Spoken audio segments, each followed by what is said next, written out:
ಚಾನಲ್ಗೆ ಸ್ವಾಗತ. ನಾನು ಇವತ್ತು ಮಾಡೋಕ್ಕೆ ಹೊರಟಿರೋದು ಬಸ್ತಿರೋ ಶಾವಿಗೆ ಉಪ್ಪಿಟ್ಟು ತರಕಾರಿ ಹಾಕಿ. ಇದು ನೀರಲ್ಲಿ ಕುದಿಯೋ ನೀರಲ್ಲಿ ಒಂದು ಸ್ಪೂನ್ ಎಣ್ಣೆ ಹಾಕಿ ಶಾವಿಗೆ ಬಸ್ತಿಡ್ಕೊಂಡೀನಿ. ತರಕಾರಿ ಸಾಮಗ್ರಿಗಳು ಹೇಳ್ತೀನಿ. ಈರುಳ್ಳಿ ಒಂದು ಈರುಳ್ಳಿ, ಒಂದು ಕ್ಯಾರೆಟ್, ಒಂದು ಬೀನ್ಸ್, ಸ್ವಲ್ಪ ಕರಿಬೇವು, ಒಂದು 5-6 ಮೆಣಸಿನ್ಕಾಯಿ, ಸ್ವಲ್ಪ ಕೊತ್ತಂಬರಿ, ರುಚಿಗೆ ತಕ್ಕಷ್ಟು ಉಪ್ಪು. ಮಾಡುವ ವಿಧಾನ ತೋರಿಸ್ಕೊಡ್ತೇನೆ. ಬಾಣಲೆ ಕಾದಿದೆ. ನಾನು ಬಸ್ತಿರೋ ಶಾವಿಗೆ ಎಲ್ಲ ಸ್ವಲ್ಪ ಎಣ್ಣೆ ಜಾಸ್ತಿ ಬೇಕು. ಒಂದು 5 ಚಮಚ ಹಾಕ್ಯಂತೇನೆ. ಸಾಸಿವೆ ಹಾಕ್ತಾನೆ, ಈರುಳ್ಳಿ, ಕರಿಬೇವು, ಮೆಣಸಿನ್ಕಾಯಿ ಸ್ವಲ್ಪ ಫ್ರೈ ಆಗ್ತಿದ್ದಂಗೆ ಕ್ಯಾರೆಟು, ಬೀನ್ಸು ಹಾಕ್ಬಿಡೋಣ.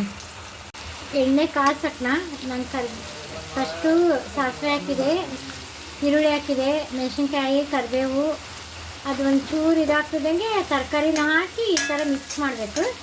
ಈ ತರಕಾರಿ 1 ನಿಮಿಷ ಫ್ರೈ ಆಗ್ತಿದ್ದಂಗೆ ರುಚಿಗೆ ತಕ್ಕಷ್ಟು ಉಪ್ಪು,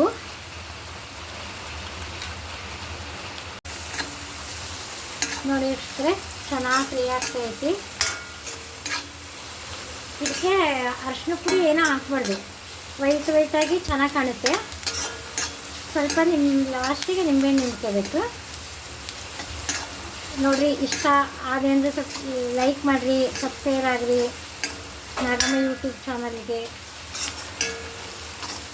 ವೀಕ್ಷಕರೇ, ತರಕಾರಿ ಎಲ್ಲ ಬೆಂದಿದೆ, ಚೆನ್ನಾಗಾಗಿದೆ ಕಲರು ನೋಡಲಿಕ್ಕೆ. ಇವಾಗ ಶಾವಿಗೆ ಬಸ್ ಹಿಡ್ಕೊಂಡಲ್ಲ ಅದು ಹಾಕ್ತೇನೆ. ಯಾಕಂದರೆ ಬಸ್ ಹಿಡ್ಕೊಂಡಿರೋದು ಶಾವಿಗೆನ ಹಾಕ್ತಾ ಇದ್ದಾನೆ. ನೋಡಿ ವೀಕ್ಷಕರೇ, ಮಿಕ್ಸ್ ಮಾಡ್ತಾ ಇದ್ದಾನೆ. ಶಾವಿಗೆ ಬಸ್ಸಿರೋದು ಹಾಕಿ ಚೆನ್ನಾಗಿ ಟೇಸ್ಟ್ ಬರುತ್ತೆ. ಒಂದ್ಸರಿ ಮಾಡ್ತೀರಿ, ಲೈಕ್ ಮಾಡಿರಿ, ಸಬ್ಸ್ಕ್ರೈಬ್ ಆಗಿರಿ, ಇಷ್ಟ ಆದರೆ ಲೈಕ್ ಮಾಡಿರಿ.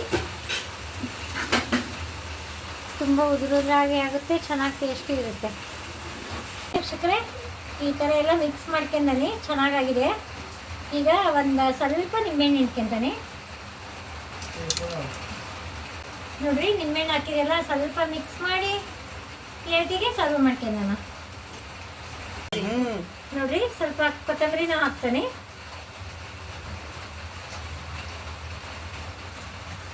ಇವಾಗ ಪ್ಲೇಟಿಗೆ ಸರ್ವ್ ಮಾಡ್ತೇನೆ ನಾನು. ನೋಡ್ರಿ, ತುಂಬ ಚೆನ್ನಾಗಿ ಕಾಣ್ತಾ ಇದೆ. ಬಸ್ತಿರೋ ಶಾವಿಗೆನ ನೀವು ಒಂದ್ಸರಿ ಮಾಡ್ಕೊಳ್ರಿ, ಟ್ರೈ ಮಾಡಿರಿ. ನಮ್ಮ ಚಾನಲ್ಗೆ ಸಬ್ಸ್ಕ್ರೈಬ್ ಆಗಿರಿ,